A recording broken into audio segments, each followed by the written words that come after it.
네.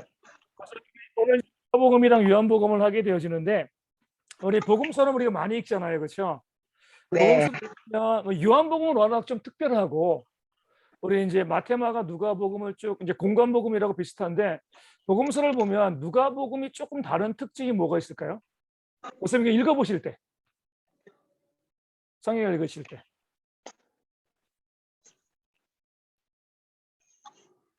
뭐라고. 누가복음이 가지고 있는 어떤 특징들. 쭉 보면은 마태복음과 마가복음을 보면 비슷한 게 많아요.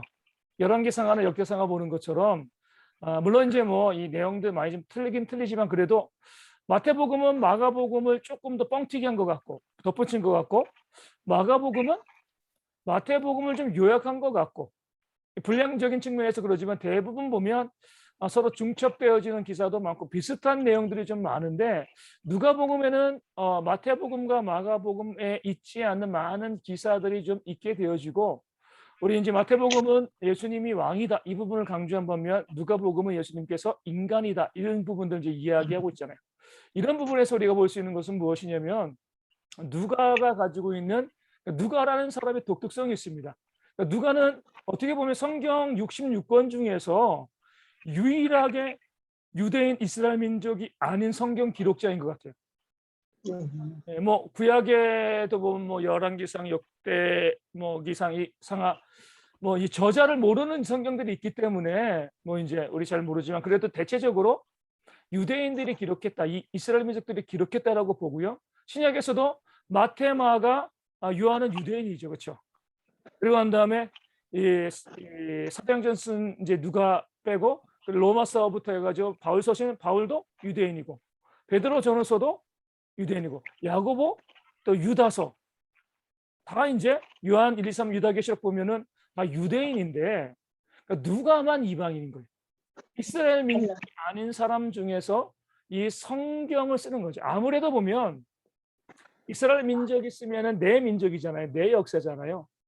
그런데 이제 누가는 이제 제3자 어떻게 보면 객관적으로 밖에서 복음을 보고 또 하나님을 보는 그런 모습이 있기 때문에 이 누가복음은 좀 더 보편적이고 객관적이다 이런 특징을 가지고 있습니다. 마치 뭐와 같냐면 권사님도 뭐 저도 우리 교회 우리 어르신들 다 김치 좋아하잖아요. 김치 맛있게 잘 먹고 김치가 정말 좋은 음식이라는 걸 우리는 잘 알고 있는데 이게 확신 있게 우리 가운데 다가오는 것은 외국인들이 좋아하니까. 외국인들 김치 좋은 거야. 좋은 음식이야. 그러니까 외국인 제3자 입장에서 봤을 때 좋은 음식이다라고 이야기하면 우리가 알고 있었지만 밖에서 인정받으면은 정말 좋은 음식으로 그렇게 이제 확인되어지는 거거든요. 어떻게 보면 김치가 보편성을 얻은 거예요. 우리나라 사람들만 먹는 것에서 모든 나라 사람들이 함께 먹을 수 있는 거예요. 지금 미국에서 이제 만두도 그러잖아요. 만두 공장이 엄청나게 세워지고 뭐 이 만두 엄청나게 팔리고 있다라고 이야기하는데 중국식 만두가 먼저 있었고 또 일본식 만두 뭐 교자도 들어가고 그러는데 만두란 이름 가지고 미국인들이 상당히 좋아하는 우리나라 이제 만두의 특성이 있잖아요. 중국과 일본과 다른. 그렇게 이제 만두가 이제 만들어지는데 우리만 좋아했다가 외국인들이 좋아하니까 그래 보편적인 음식이야. 모든 사람들이 다 함께 즐길 수 있는 음식이다. 이렇게 보는 거죠. 물론 이제 우리나라 음식 중에서 보면은 우리 이제 홍어 같은 경우는 뭐 저는 나름대로 잘 먹지만 뭐 좋아하시는 분들 정말 좋아하잖아요. 하지만 그냥 우리나라 안에서 어떤 이제 이 일부의 사람들이 좋아하는 것이지 외국 사람들에게는 아직까지 이 꺼리는 것, 그러니까 보편적인 음식이다라고 볼 수는 없는 거죠. 그러니까 누가복음의 가치가 거기 있습니다.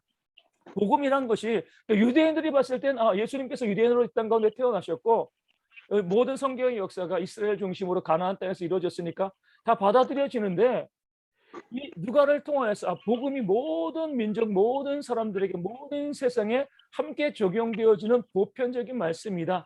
이런 것들을 보여줄 수 있는 것이 바로 누가복음의 가치가 돼요. 그렇기 때문에 우리가 쭉 보겠지만 누가복음에서는요, 우리 가난하고 소외받은 사람들에 대한 관심들이 많이 있습니다. 유대인들은 구원만 이야기하면 되지만 보편성을 갖기 위해서는요, 이 기본적인 뭐 인권들 이런 부분들이 있어야지 모든 민족이 다 그것을 받아들이는 것이지 우리 뭐 지금 이슬람처럼 특별성만을 강조하면요 그 사람들에게 받아들여질 수가 없거든요. 하지만 예수님께서 시대와 어떤 나라 국경을 초월해서 모든 사람들이 다 들을 만한 복음들, 부자나 가난한 사람이나 배운 사람이나 그렇지 못한 사람이나 나이 든 사람이나 젊은 사람이나 모든 사람들이 다 받아들일 수 있는 그런 복음을 우리 가운데 주셨다. 그러니까 누가만 이것을 볼 수가 있는 거죠. 그런 면에서 누가복음이 가지고 있는 보편적이고 객관적인 그런 특징을 우리가 볼 수가 있습니다. 누가복음을 보면은요, 우리 사도행전과 마찬가지로 일반적으로 이제 기본적으로 데오빌로 총독, 데오빌로 각하에게 쓴 거죠. 그러니까 데오빌로에게 복음을 증거하고 교회가 세워지는 과정을 알려주기 위해서 누가복음과 사도행전을 기록을 했지만 뭐 데오빌로에게만 쓴 편지는 아니죠. 모든 사람들이 다 함께, 특별히 헬라인들이 읽을 수 있도록 기록한 것이 바로 이 누가복음이 되어집니다. 우리 기록 시기와 장소를 보게 되어지면 아마 사도행전, 이 누가복음 위에 사도행전이 기록된 것이기 때문에 아마 가이사랴에서 사도 바울이 2년간 구금되어 있을 때 아마 바울을 통하여서 사도 바울이 들은 복음의 내용을 가지고서 또 다른 자료를 취합해 가지고 누가복음을 기록하지 않았을까? AD 한 58년에서 60년 사이 이렇게 좀 바라보게 되어집니다. 우리 저자를 보면 아까 말씀드린 것처럼 이 유일한 이방인이죠. 수리아 안디옥 사람으로서 의사 출신이잖아요. 그래서 사도들의 제자였고 사도 바울의 이 동역자였는데 어떤 학자들은 우리 디도서를 받은 디도의 형제이지 않을까 이렇게 추측하기도 합니다. 복음서 기자 중에서 유일하게 이방인으로서 예수님께서 어떤 분인가 보편적으로 바라보는 거죠. 그래서 우리 예수님께서 사람의 아들로 이 땅 가운데 태어나셨다. 특별히 소외받은 모든 사람들도 사람의 아들, 이 죄인들, 이 사람들도 다 사람의 아들, 모든 사람이 다 하나님 보시기에 동등하다. 이 사실을 알려주기 위해서 이 누가를 택하여서 누가복음서를 기록하게 했다라고 보게 되어지고요. 성경을 통해서 보면 그럼 누가는 이제 바울과 언제 만났을까? 우리 이제 아마 사도 바울의 2차 전도 여행 때 드로아에서 사도 바울을 만났을 것이다. 왜냐하면은 사도행전을 기록하면서 드로아 이후에 우리란 표현을 쓰거든요. 우리는 누가가 포함되어진 거잖아요. 그리고 나가지고 바울이 빌립보를 떠날 때 아마 빌립보에 남겨졌을 거라고 보는 것은요. 사도행전 17장 1절에서 그들이 자신이 빠진 거죠. 이런 이제 그들 이것을 통해서 이 누가가 어떻게 사역을 하고 어디 동행하고 어디 남겨져 있다 이것을 보게 되어지는데 3차 전도 여행에서 바울이 다시금 빌립보에 동행했을 때 다시 한번 또 이제 우리가 나오죠. 그리고 나서 예루살렘에 올라가고 가이사랴 또 배 타고 로마로 갔다가 사도 바울의 옥바라지를 하고요.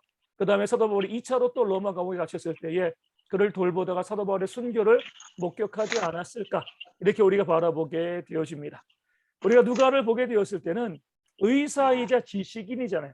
그러니까 누가는 자신이 갖고 있던 은사를 복음을 위해서 좀 잘 사용했습니다. 의사이기 때문에 사도 바울이 건강을 돌봤고요. 많은 하나님의 일꾼들과 우리 성도들의 건강을 책임지고 돌보는 은사대로의 역할을 감당하고 또 이제 지식인이었기 때문에 누가복음을 통하여서 아주 객관적이고 역사적으로 누가복음을 기록한 그런 사람이 바로 누가다 이렇게 볼 수가 있습니다. 그래서 누가를 통해서 우리가 볼 수 있는 것은 하나님께서 우리가 은사를 주시고 그 은사대로 사역하는 것이 얼마나 귀하고 아름다운 것인가. 누가는 그 은사를 잘 사용해서 그 의사로서 아픈 사람들을 돌보면서 또 복음서를 기록한 그 자신이 배운 지식을 가지고 복음서를 또 기록하고 남긴 그런 역할들을 감당해 나간 그런 이제 은사의 사람이다라고 볼 수가 있습니다. 우리 기록 목적을 보면은요, 이제 모든 복음서의 기록 목적은 똑같죠. 예수님 믿고 구원받는 거, 영생을 얻는 것 이것을 위해서 이 누가복음을 기록했는데 헬라인들에게 이 복음을 증거하기 위해서 이제 누가복음을 기록한 거죠. 그래서 누가복음을 보면 헬라인들이 좋아할 만한 문체예요. 이야기도 많고 이제 아름다운 말을 잘 꾸며서 이야기하는 것. 헬라인들은 그런 거 좋아했거든요. 그러니까 그 사람들이 뭐 좋아하는 우리 뭐 독일 사람들 좀 딱딱하다 그러잖아요. 그런 사람들에게 뭐 재밌는 이야기하면 별로 안 좋아하거든요. 하지만 재밌는 이야기 좋아하는 사람들에게는요, 재밌는 이야기를 해야 돼요. 그런 측면에서 누가가 헬라 사람들이 참 읽기 편하게 이 재미있는 이야기들과 이 어떤 많은 이제 화려한 말솜씨 이런 것들을 가지고서 이 복음서를 기록한 거죠. 누가복음의 기록 목적이 가장 중요한 것은요, 사람들에게 인자로 예수님께서 이 땅 가운데 오셨다 이 사실을 보여줍니다. 이게 왜 중요하냐면 우리 이제 이 로마 그 당시 2000년 전 보면은 로마가 헬라 그러니까 그리스 지역을 다 점령하고 전 세계 패권을 가지게 되잖아요. 그리스는 우리가 잘 알고 있는 것처럼 민주주의의 시작이거든요. 다시 이 도시국가들이 있으면서 그 안에서 특별히 아테네를 중심으로 해가지고 민주주의가 잘 발달했습니다. 백성들의 권리들, 물론 그 아테네에도 노예가 있긴 했지만 백성들의 권리들을 잘 가지고서 사람들이 민주적인 모습들을 가지고 있었는데, 로마가 그 땅을 지배하고 다스리면서 황제가 이 권력으로 이제 나라를 다스리고 억압하기 시작을 한 거죠. 그러면서 이제 많은 사람들이 죽기도 하고요, 핍박을 받기도 하고 억압을 받는데, 로마의 황제들이 처음에는 공화정으로 민주적으로 시작을 하다가 갈수록 뭐가 돼요? 황제가 곧 신이다. 그러니까 사람이 신이 되어지는 것을 강조하면서 모든 사람 위해서 신처럼 군림하고 지배하고 다스리기 시작을 했죠. 그런 상황 가운데 누가는 이렇게 이야기하는 겁니다. 로마의 황제는 인간이 신이 되려고 했는데 예수님은 하나님께서 인간이 되셨다. 이게 진짜이지 않냐? 사람이 어떻게 신이 될 수 있느냐? 하나님께서 신이 되셔서 이 땅 가운데 오셔가지고 모든 사람을 동등하고 공평하게 바라보며 우리 세리, 뭐 창기들, 또 사마리아인들, 이방인들, 남자, 여자 모든 사람들을 다 동등한 인격체로 한 인간으로 바라보시는 것, 이것이 바로 예수님이다. 그러니까 복음이 어때요? 이방인들 사이에서는 힘이 있는 거죠. 유대인들 이제 이 마태복음처럼 이스라엘의 왕으로 오셔서 이렇게 하면은 사람들이 딴 나라 이야기처럼 보이지만 로마 황제에 의해서 억압받고 있는 사람들에게 예수님이 하나님으로 인간의 모습으로 이 땅과 우리와 똑같은 모습으로 오시고 모든 사람들은 하나님 보시기에 동등하다, 다 귀하다, 이런 보편적인 복음을 증거하니까 사람들이 누가복음의 말씀을 가지고 헬라인들이 많은 위로를 얻고요, 교회 가운데 나와서 복음을 듣는 그런 역사가 있는 거죠. 그런 면에서 보면 오늘 이 시대에 우리 이 가장 많이 읽혀져야 되어지는 복음서 중에 하나가 바로 누가복음이 되어집니다. 우리가 이제 이 개신교가 있고 이제 로마 카톨릭 있잖아요. 카톨릭이 좀 웃긴 게 많아요. 우리 주위에 이제 기독교 강의를 통해서 카톨릭 비판을 많이 하게 되어지는데, 이 카톨릭이라는 이 뜻이 라틴어로 원래 보편적이다, 보편적이다.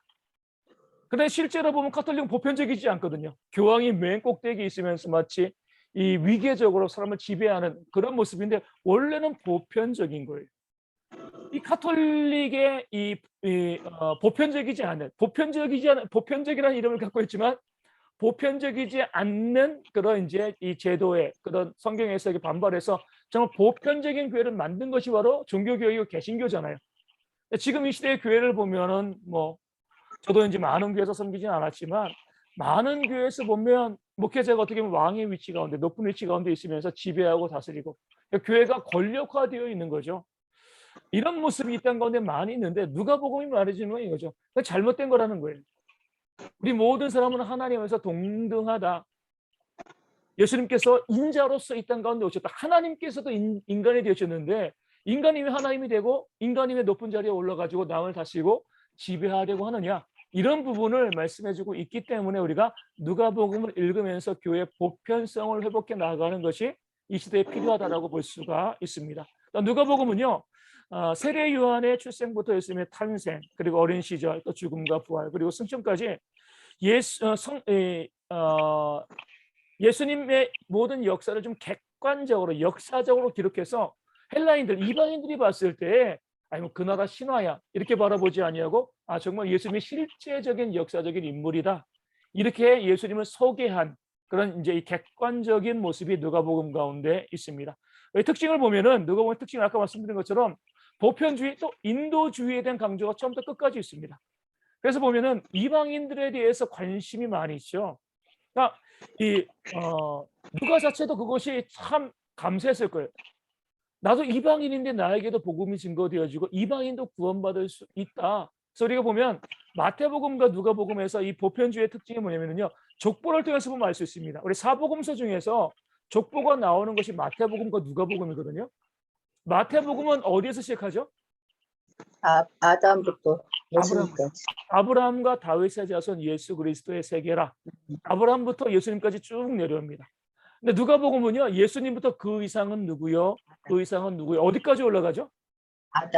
아담까지 올라가고, 그리고 또 맨 마지막에 그 이상은 하나님이다. 이스라엘 백성들에게 있어서는요, 예수님은 유대인의 왕으로 오신 거죠. 그렇기 때문에 유대인이 처음에 시작되어진 것이 아브라함이거든요. 아브라함을 택하시고 히브리 민족이 된 거예요. 아브라함부터 유대인이 시작되어지기 때문에 아브라함부터 또 유대인의 대표적인 왕인 다윗 그리고 예수님 이렇게 나오는데 누가복음은 보편적인 복음이잖아요. 우리 아담부터 시작되어지면은요 이방인도 다 하나님의 자녀인 거예요. 물론 그 위에 하나님도 계시니까 마태복음을 통해서는 유대인들에게 그 복음이 증거되어지지만 우리 누가복음을 통해서는요 모든 민족이 다 하나님의 자녀이고 아담의 후손이다. 우리 모두 다 형제이다. 우리 이방인들도 유대인과 다르지 않은 하나님의 백성이다. 이것을 알려주기 위해서 우리 이 족보가 이 한 아담에게 그리고 하나님에게까지 이어지는 겁니다. 그래서 우리 뭐 사렙과 가브와 우리 나아만 로마의 백부장 이런 부분들이 자꾸 나오는 것이 이방인의 구원에 대한 부분들을 누가복음이 많이 이야기하고 있고요. 두 번째 사마리아에 대한 관심이 있는 거죠. 선한 사마리아에 비유했고요. 우리 10명의 문둥병자가 이 고침을 받았는데 그중에 한 명의 사마리아인이 예수님께서 감사했다. 이 사마리아는 상당히 좋은 측면에서만 그렇게 이제 뭐 선한 사마리아인에 비유해서도 도운 자가 사마리아인이잖아요. 그러니까 이 누가는요.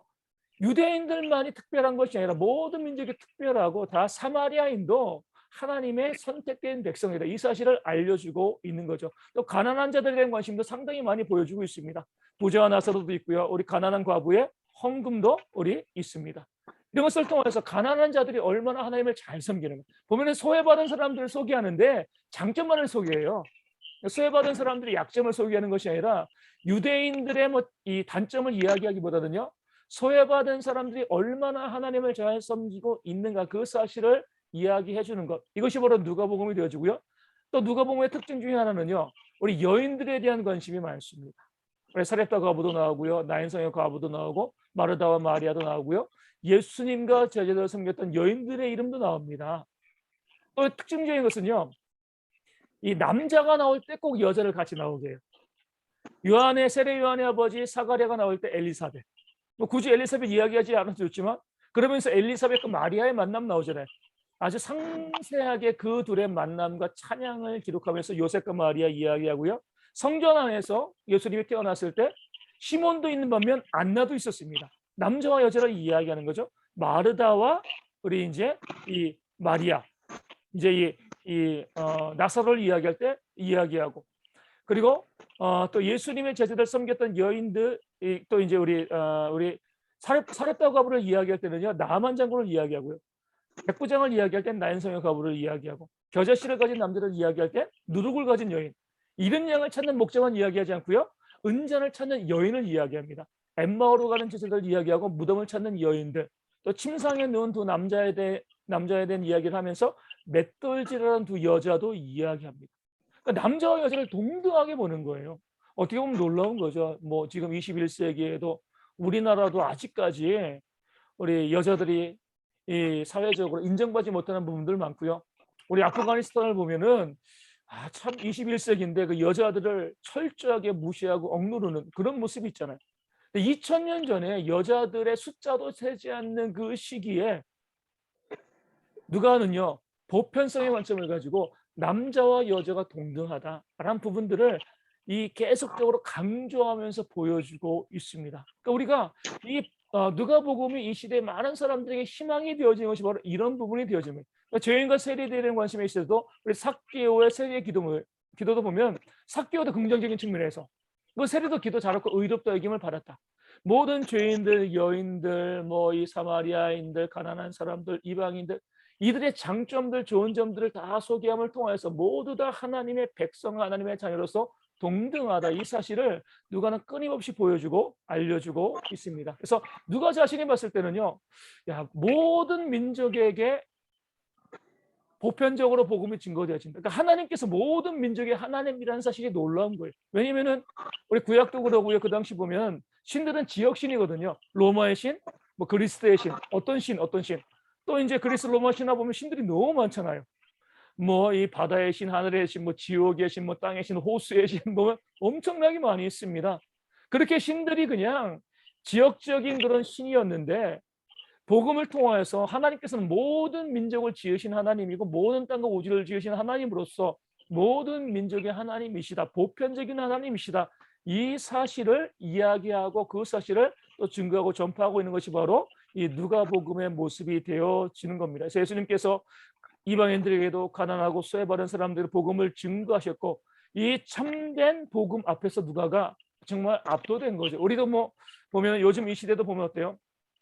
우리 가난한 자들 또 소외받은 자들 예전에 이제 미국 같은 경우는 이 미국이 세워질 때 흑인 노예들에게 복음이 증거된 이유는 하나님 앞에서는 모두 다 동등하다. 이 사실을 사람들이 복음을 통해서 깨달아 알았기 때문에 많은 노예들과 또 가난한 사람들에게 복음이 증거되어지고 그것을 통하여서 교회가 온전히 세워지는 역사가 이 땅 가운데 발생하게 되어진 거죠. 그러면서 우리가 이 땅 가운데 봤을 때 어떠한 교회도 차별을 이야기하면 진짜 교회가 아닙니다.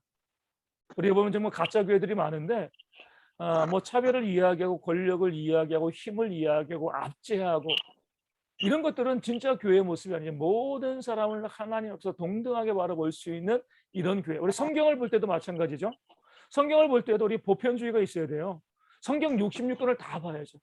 물론 우리가 다 보기 어렵기 때문에 우리가 1년에 성경을 꼭 강조하는 이유가 그거예요. 적어도 한 번은 읽고 지나가자. 어떤 분은 뭐 어떤 한 복음서만 보고 구약의 어떤 것들 특정한 것만 보고 신앙생활을 마무리하는데 신앙이 편중되어지면 잘못된 신앙으로 갑니다. 모든 성경을 다 함께 읽고 성경을 다 볼 때 그것을 통하여서 우리의 신앙의 점점 온전히 자랄 수 있게 되어지는 거죠. 또 우리가 교회 구성원도 마찬가지로 교회 가운데 보면 남녀노소 빈부귀천이 다 있어야죠. 저도 항상 기도하는 게 이거예요. 하나님 우리 교회 1살부터 100살까지 한 해도 빠짐없이 성도들이 다 있었으면 좋겠습니다. 어른들만 많은 게 더 좋은 게 아니고요. 어린이만 많은 게 더 좋은 게 아니고 뭐 청년들만 많은 게 더 좋은 게 아니에요. 우리 남녀노소 해가지고 모든 사람들이 다 함께한 교회 가운데 있을 때 그 교회가 정말 좋은 교회고 그런 교회를 통하여서 하나님께서 하나님의 역사를 이루신다는 것을 우리 누가복음은요. 우리 보편주의의 관점에서 우리 가운데 보여주고 있습니다. 그다음 우리 요한복음 볼 수 있도록 하겠습니다. 우리 요한복음 보면은요. 우리 기록 시기와 장소를 보면 아마 이제 요한이 반모섬에서 우리 요한계시록을 기록하고 유배 갔다가 요한계시록을 기록하고 에베소에 돌아와서 95년에서 100년 사이에 요한의 나이도 아마 그 정도 되지 않았을까? 그 나이에 이제 우리 요한복음을 기록했다. 이렇게 이제 보게 되어지는데 우리 저자는 요한이죠. 우리 세베대 아들로 형은 야고보고 어부 출신이잖아요. 그래서 우리 형 야고보와 함께 요한이 얻었던 별명이 뭐예요? 성경 요한의 별명이 나오죠. 물에 성격이 급한 거죠, 그렇죠? 근데 뱃사람이면 그럴 수밖에 없는 것 같아요. 뭐 뱃사람이 느긋할 수가 없죠. 뭐 갑자기 날씨가 변하고 고기 잡아야 되고 그러는데 상당히 뭐랄까요? 못 배워서 무식한 게 아니라 좀 이 힘 의지하고 이 다혈질적이고 이런 사람들이 이제 뱃사람. 그렇기 때문에 우레의 아들이란 별명이 있었습니다. 저도 이제 군에 있을 때 이 고참 중에 하나가 우리 배 타고 오신 분이 하나 있었어요.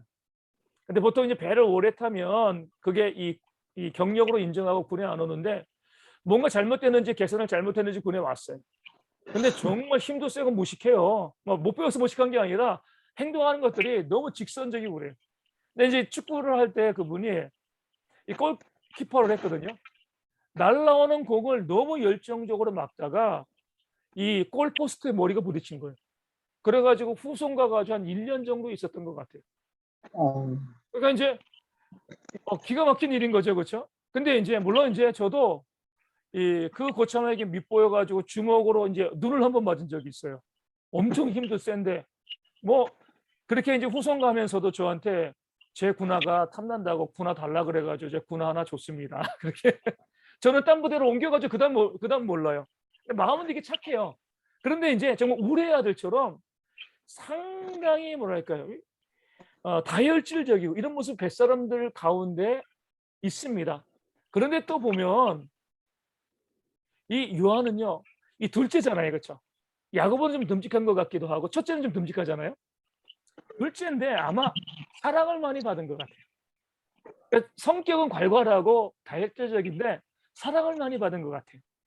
그렇기 때문에 우리가 요한 이 3, 4보면 어때요? 이 사랑의 사도라고 불릴 정도로 그 사랑에 대한 부분들 우리 요한복음도 마찬가지로 내가 나를 사랑하느냐 이렇게 이제 사랑에 대한 강조점들이 상당히 많이 있거든요. 괄괄한 성격임과 동시에 그 마음은 참 따뜻하고 우리 예수님께 가장 사랑도 많이 받았고요. 그런 사랑이 풍성한 사도가 요한이다. 그러기 때문에 아마 예수님께서 자신의 육신의 동생들을 놔두고 십자가에서 그 요한에게 육신의 어머니 마리아를 맡기지 않았을까. 베드로 같으면 못 먹겠을 것 같아요. 그런데 요한은 성격은 급하지만 우리 아들이지만 그 마음 가운데 따뜻한 사랑이 있었기 때문에 그것을 보고 예수님께서 내 어머니다라고 하고 마리아를 맡기시지 않았을까라는 생각을 해보게 되어집니다. 보게 되어지면 그래서 또 요한이 100세 이상까지 산 것 같아요. 그 시대에 오래 못 사는 시대에. 구약에서도 보면은 대표적으로 장수한 인물이 우리 이제 이 모세죠. 무드세다 그 시대는 빼고 그 다음 보면은 모세는 120세까지 장수했잖아요. 모세가 장수한 이유 중에 하나는 하나님께서 맡기신 사명이 있기 때문에 그래요. 모세가 40년 동안 그 사명을 잘 감당할 수 있었던 것은요. 모세 온유함 때문에 그러거든요. 그 온유함이 지면에서 승하다. 아마 베드로에게 그런 사명, 이스라엘 백성을 40년간 인도해라. 베드로는 감당하지 못했을 것 같아요. 모세는 온유하니까. 그 온유함 가운데 이스라엘 백성들을 40년간 이끈 거죠. 그 온유함이 모세를 120세까지 건강을 유지한 것이 아닌가. 요한도 마찬가지잖아요. 사랑의 풍성한 삶을 살아왔기 때문에 이것이 그 요한을 우리 100세까지 살게 한 것이 아니냐. 그래서 우리 성경을 뜻을 보면은요, 아주 분명합니다. 다투고 싸우고 목소리 높이면 오래 못 살아요. 품어주고 용납하고 사랑하고 그렇게 되어지면서 오랫동안 당연히 뭐 그런 사람이 스트레스도 덜 받고요. 건강할 수밖에 없습니다. 그렇지 않으면 스트레스 많이 받고 그로 인해서 뭐 온갖 일들이 다 벌어지는 거죠. 그래서 요한이 100세까지 살 수 있었던 이유는 그의 따뜻한 그 사랑의 성품이지 않았을까라고 이제 보게 되어집니다. 우리 요한을 보게 되어지면 예수님이 항상 데리고 다녔던 세 명의 제자 중에 하나죠. 그의 형 야고보와 요한 그리고 베드로. 변호사들과 같이 올라가고요. 겟세마네도 항상 가고 기도할 때도 이 세 명을 많이 데리고 다니셨습니다. 최후의 만찬 때 주님의 품에 의지했고요. 우리 신문 때 우리 제사장 집안까지 따라갔고요. 십자가에 달리신 예수님을 따라갔다가 마리아를 부탁받고 부활 때 베드로와 함께 무덤으로 달려갔습니다. 그렇게 복음서에 아주 활발하게 나와 있다가 사도행전이 딱 시작되어지면서 요한은 사라지죠. 그렇죠? 그 형 야고보는 이제 순교했잖아요. 그렇죠? 순교해서 이제 그 이름이 드러나지 않고요. 요한은 순교도 하지 않았는데 사라져 버렸습니다. 베드로도 좀 나오고 그다음에 바울이 나오지만 다른 사도들도 나오지 않지만 다른 사도들은 이 복음서에도 많이 나오지 않아요. 근데 복음서에서 그렇게 요한이 많이 나오다가 사도행전부터 싹 사라져 버립니다. 뭐 여기에 대해서 뭐 학자들이 많은 이야기하지만 우리 이재철 목사님 말씀하신 것처럼 아마 마리아를 봉양하기 위해서 그 책임을 감당하기 위해서 또 이 자신의 동기들이 열심히 교회를 섬기며 사역할 때 아마 요한은 조용히 그 뒤에서 마리아를 섬기는 그 삶을 살지 않았을까.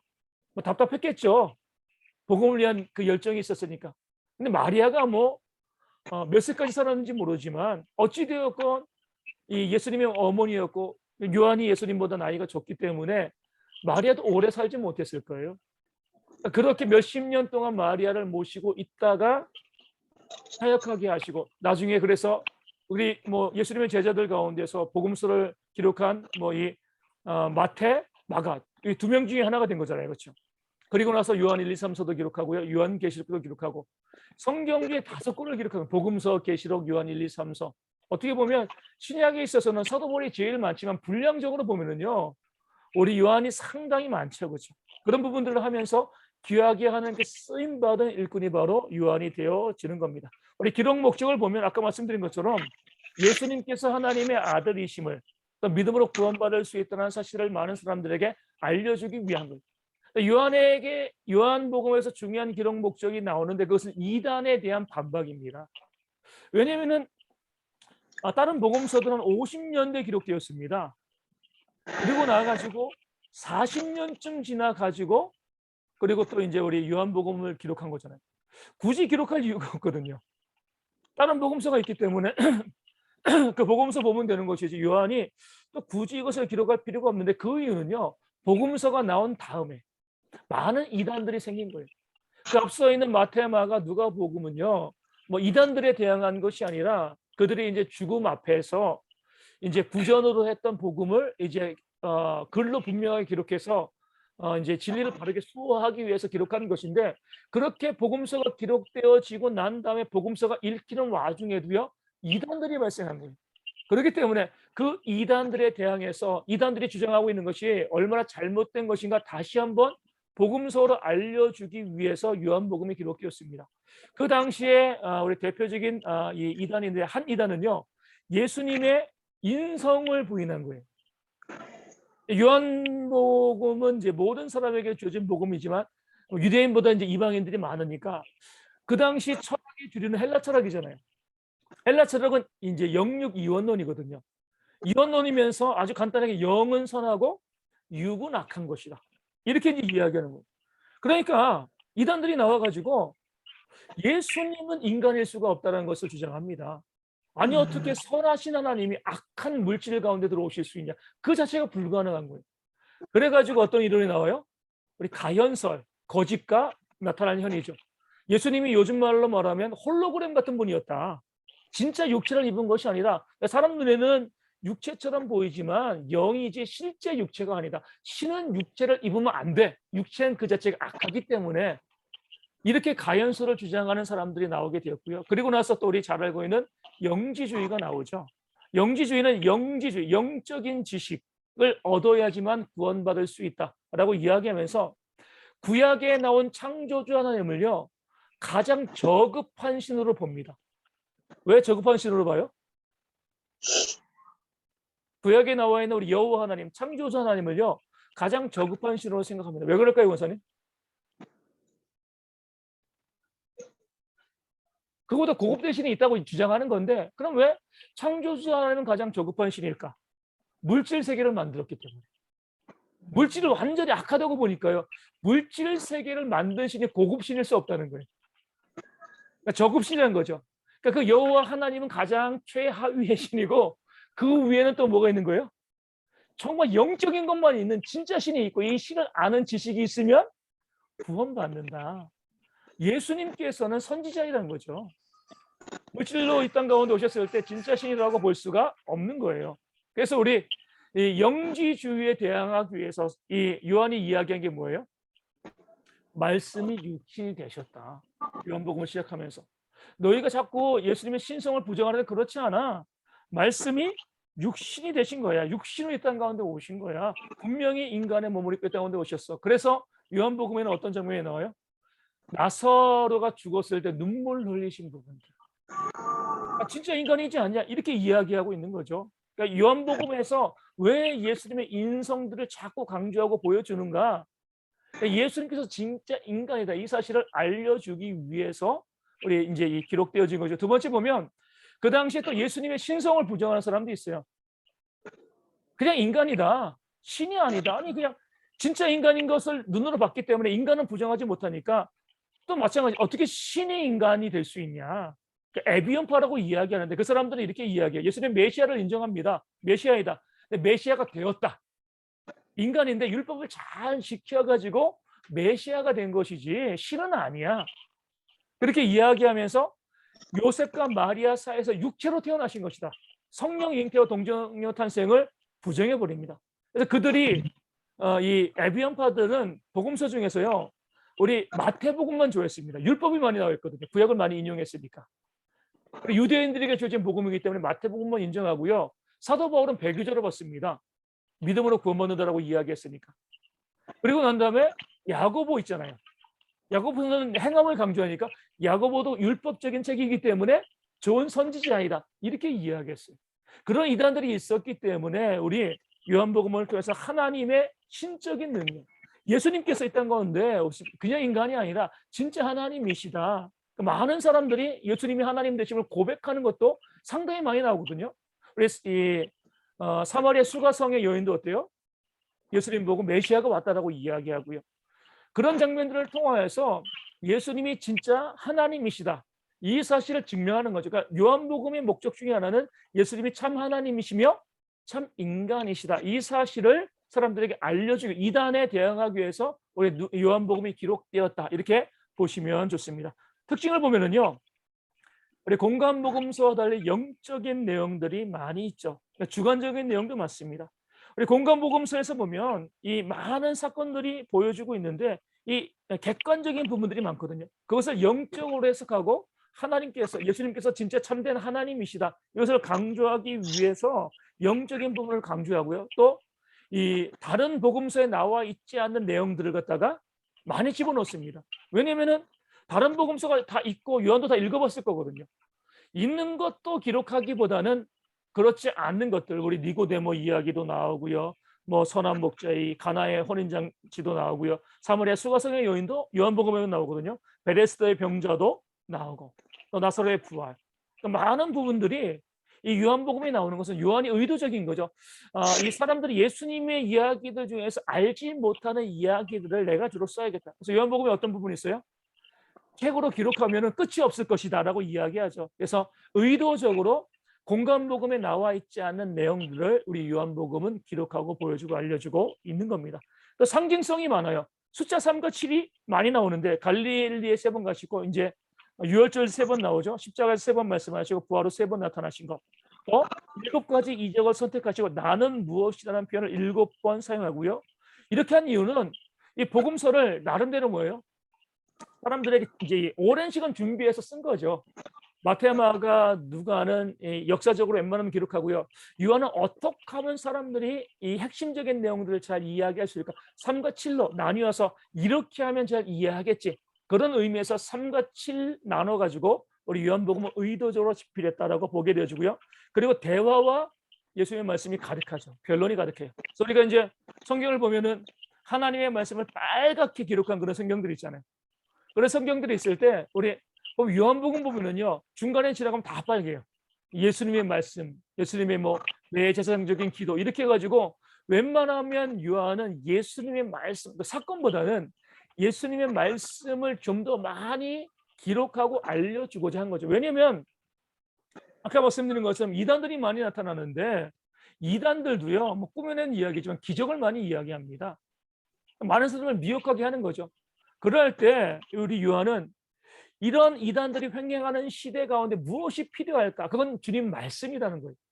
어떤 기적과 이적들, 어떤 사건들, 놀라운 역사들, 이거보다는 말씀 그 자체를 사람들에게 들려주는 것이 그들에게 더욱더 큰 힘이 되겠다.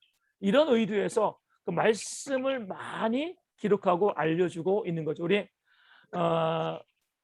엘리야를 보게 되어지면 엘리야가 이제 갈멜산에서 450명의 바알의 선지자와 우리 싸워서 이기잖아요. 다 죽이고 난 다음에 또 기도하고 또 비가 내리고, 그런데도 이제 이세벨은 꿈쩍도 안 하거든요. 오히려 엘리야를 죽이겠다라고 이야기해요. 엘리야가 낙담해가지고 도망가다가 로뎀 나무 아래에서 조카원이 내 생명을 취하여 달라라고 기도했는데 하나님께서 그런 엘리야의 깊은 잠을 주시고요, 먹여주시고 위로하시고 하나님의 산 호렙으로 딱 가서 하나님을 보여주십니다. 아주 강한 바람이 있었고요, 불도 있었고 지진이 있었는데 우리 말씀을 보면 그 가운데 여호와가 계시지 않았다라고 이야기합니다. 어디 계셨어요? 세미한 음성 가운데. 그 지친 엘리야에게 하나님은 말씀으로 다가오시는 거예요. 우리가 봤을 때 뭐 그런 뭐 이 강력한 뭐 이 바람, 불, 지진 이런 것이 있으면 하나님의 역사를 좀 더 많이 알 수 있지 않을까 생각되어지는데 하나님은 그러지 않아요. 말씀이시기 때문에 말씀으로 우리 가운데 다가오시고, 우리 요한복음도 어때요?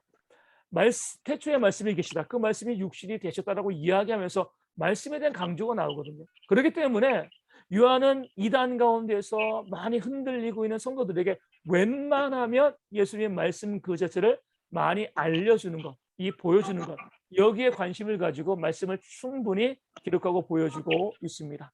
또 우리 요한복음은요, 예수님께서 하나님의 아들이심을 다양하게 증거합니다. 세례 요한이 증거했죠. 수가성의 여인, 또 구약의 증거있고요.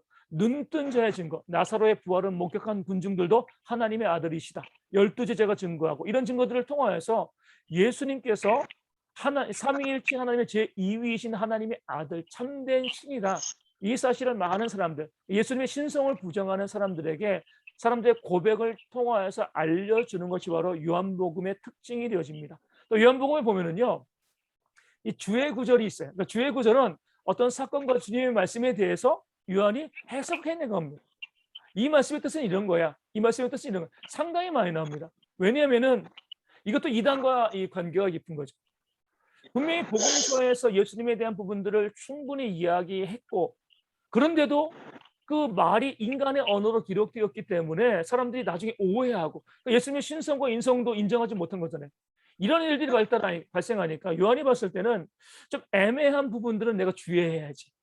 정확하게 이야기해서 사람들이 오해하지 않도록 내가 알려주겠다. 그런 의미에서 많은 주의를 둠을 통해서 최대한 사람들이 잘못 이해하고 오해해서 복음의 곁길로 가지 않도록 방지하는 모습들이 우리 요한복음에서 아까 말씀드린 것처럼 상당히 오랜 시간 자료도 준비하고 또 연구하고 기도하면서 요한복음을 기록하지 않았을까, 이렇게 이제 보게 되어집니다.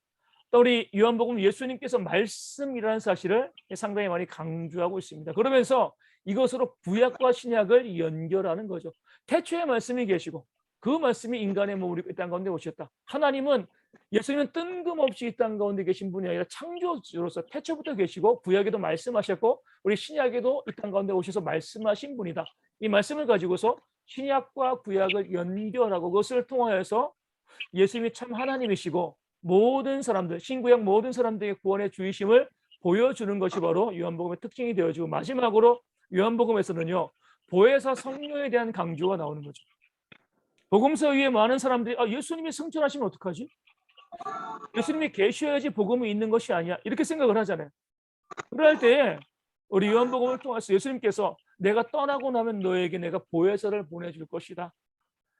그 성령께서 위로자와 변호자로 이 땅 가운데 오셔서 주님이 다시 오실 그때까지 우리와 항상 함께 하시면서 복음을 증거하시고 우리를 하나님 나라로 이끌어 가시겠다. 이것을 요한복음이 약속하고 보여주고 있는 거죠. 그렇기 때문에 우리 요한복음을 통해서 예수님 이후에 주님 다시 오실 때까지 이 시대를 성령의 시대이다. 그래서 우리가 보면은 교회가 이 부분을 많이 놓친 거죠. 그래서 우리 성령의 사역을 많은 사람들이 부정하고 또 바라보지 못했던 시기들이 있었는데, 요한복음은요, 그런 우리에게 지금 교회의 시대는 우리 성령의 시대고 그 성령의 역사를 통해서 교회가 주님 오실 길을 준비하고 예비할 수 있다는 사실을 알려주고 있는 것, 이것이 바로 요한복음의 특징이 되어집니다.